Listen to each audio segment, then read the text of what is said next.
हमारी स्ट्रैटेजी जो थी और फिर उसको रिविजिट भी किया था और उसके बाद जब सुबह मार्केट खुली थी तब भी एक वार्निंग दी गई थी जब 17,680 पर निफ्टी गया था कि यही अटकने का जोन है।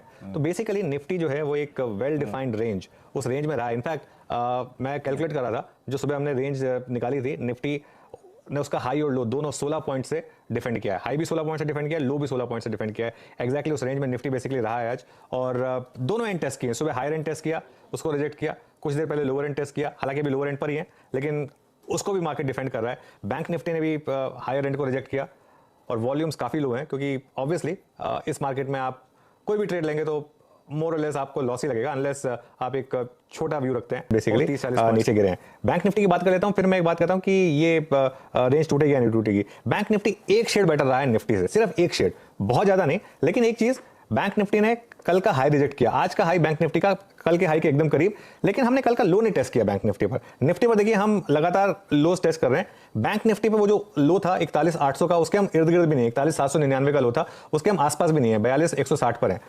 तो अब ये रेंज अगले हफ्ते टूटेगी या नहीं टूटेगी, मेरे ख्याल से कल तो मुश्किल है, कल फ्राइडे है। लेकिन मैंने एक चीज नोटिस की विरोध, एक अगर कॉन्ट्रैक्टिंग वीकली कॉन्ट्रैक्ट होता है, उसके बाद अगले कॉन्ट्रैक्ट में नॉर्मली हम थोड़ा सा एक्सपेंशन देखते हैं और अगला कॉन्ट्रैक्ट जो है वो मंथली कॉन्ट्रैक्ट भी है और काफी रिजल्ट पे हम रिएक्शन भी दे रहे होंगे। तो मुझे लग रहा है कि शायद अगले वीक थोड़ा सा एक पॉजिटिव रिएक्शन आए। लेकिन उसमें बस एक चीज और जोड़ दूंगा, अगर हम यहां पर बंद हो गए निफ्टी पर तो ये लगातार चौथा दिन होगा डिक्लाइन का। फिर वो 9 दिन का जो पैटर्न चल रहा है ना, वो रिस्क बढ़ जाएगा कि 9 दिन आप चले थे, फिर 9 दिन आप गिरे थे, फिर 9 दिन चले थे, ये कहीं थोड़ा पहले फायर हो गया। कोई नहीं, अब मैं ये समझा देता हूँ आंकड़ों के साथ में।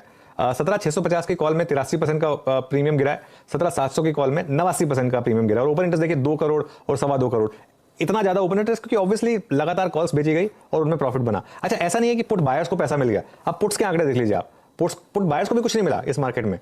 17,750 के पुट देखिए, यहां पर भी 58% का प्रीमियम कोलैप्स हुआ, इवन 17,600 तक के पुट में प्रीमियम कोलैप्स हुआ। तो जैसा मैं कह रहा था, जो उससे पहले वाली अगर एक लाइन आ जाए कि बेसिकली एक इस कॉन्ट्रैक्ट में बड़ा पैसा बना ऑप्शन राइटिंग का, और इवन एक्सपायरी वाला दिन जो है वो टिपिकल एक्सपायरी डे और प्रीमियम जो है 40% रिएक्शन में दे रहे होंगे।